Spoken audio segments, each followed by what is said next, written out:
Fala pessoal, estamos de volta, temos notícias importantes de São Paulo, mercado da bola, aliás, sobre São Paulo e Flamengo, notícias quentes envolvendo dois volantes, um do São Paulo, um do Flamengo. A gente vai entrar em detalhes sobre Alan e Marcos Antônio no vídeo de hoje. Antes de tudo, ontem a gente soltou em apuração junto com o Guilherme Xavier e com o Bruno Braz que o São Paulo tinha um avanço com o Flamengo pela contratação do Alan. Vamos dar um geral de como as coisas estavam? Inicialmente, o São Paulo enfrentou um pé atrás do volante, por conta da crise financeira, da crise política que o São Paulo via, e um pé atrás do Flamengo, por conta da crise, por conta da questão política. Isso, nas últimas horas, havia melhorado. Antes, né, até ontem, essas questões haviam andado. O São Paulo primeiro entrou em alinhamento com o staff do Alan e depois entrou em um alinhamento inicial com o Flamengo. Ou seja, entrou em acordo com o Flamengo? Não. Mas o Flamengo deu sinal verde para o São Paulo avançar com uma proposta. Só que, isso foi ontem, terça-feira. Horas depois, Outen Aires, presidente do Conselho Deliberativo do São Paulo, oficializou a abertura de uma votação no próximo dia 14 de janeiro pelo impeachment do Casares. Isso mexeu muito nas estruturas da negociação. O Flamengo aí sim teve um grande pé atrás, se não os dois pés atrás, em relação à negociação, e o negócio deu uma esfriada neste momento. Basicamente, o São Paulo ainda tem um alinhamento com o Alan, mas agora o Flamengo vai esperar a definição da votação de impeachment do Júlio Casares no próximo dia 14.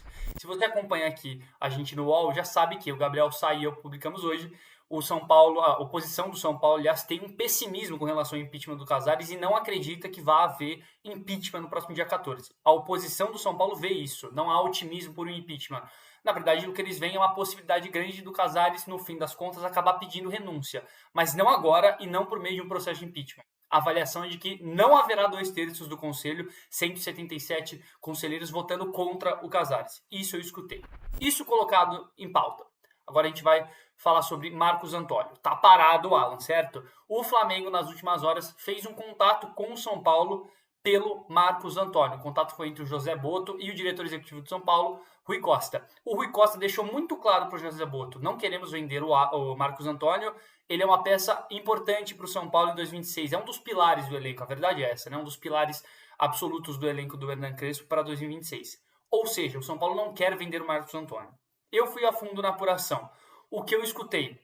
O São Paulo não considera nenhum jogador inegociável. Nenhum jogador. Em meio a uma crise financeira, se tiver uma proposta positiva, uma proposta interessante para o São Paulo por algum jogador, o São Paulo não vai fechar a porta por ninguém. Esse é o primeiro ponto. Agora, haverá sim jogo duro do São Paulo pela venda do Marcos Antônio. O São Paulo não quer vender o Marcos Antônio. Eu escutei a gente me cravando que não vai haver a venda. Mas, no geral, não dá para cravar que o São Paulo não vende. O que dá para cravar é que o São Paulo não quer vender e só venderia por um valor exorbitante. Foi isso que eu escutei.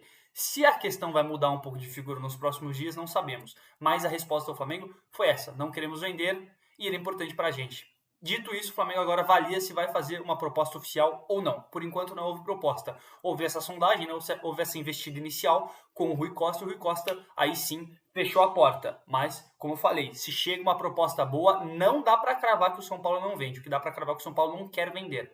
Mas tudo depende dos valores envolvidos em uma eventual negociação. E com o Alan, tudo parado, pelo menos por enquanto. Seja com o São Paulo, que já avançou mais do que Fluminense e Bahia, que fizeram um contato recente, lembra?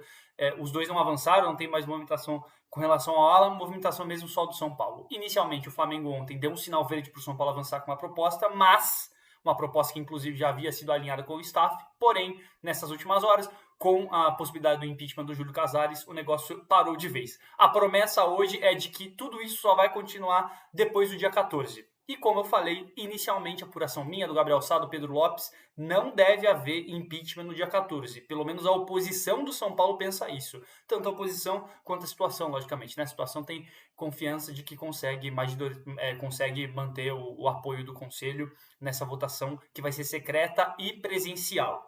Senhores, muito obrigado. O panorama geral do São Paulo foi esse. As notícias de hoje, quarta-feira, são essas.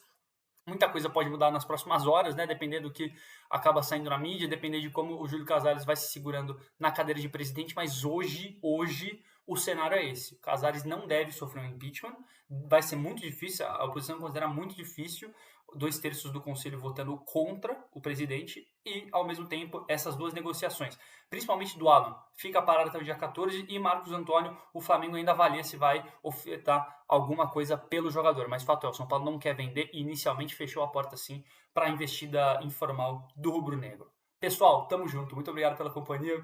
Muito obrigado por todas as mensagens, pelos likes, pelas curtidas, pelos comentários. Deixem aí sempre sua sugestão do que a gente pode melhorar. Sua opinião, Marcos Antônio deve sair do São Paulo? Alan é um bom reforço para o São Paulo? Tamo junto, povo. Valeu!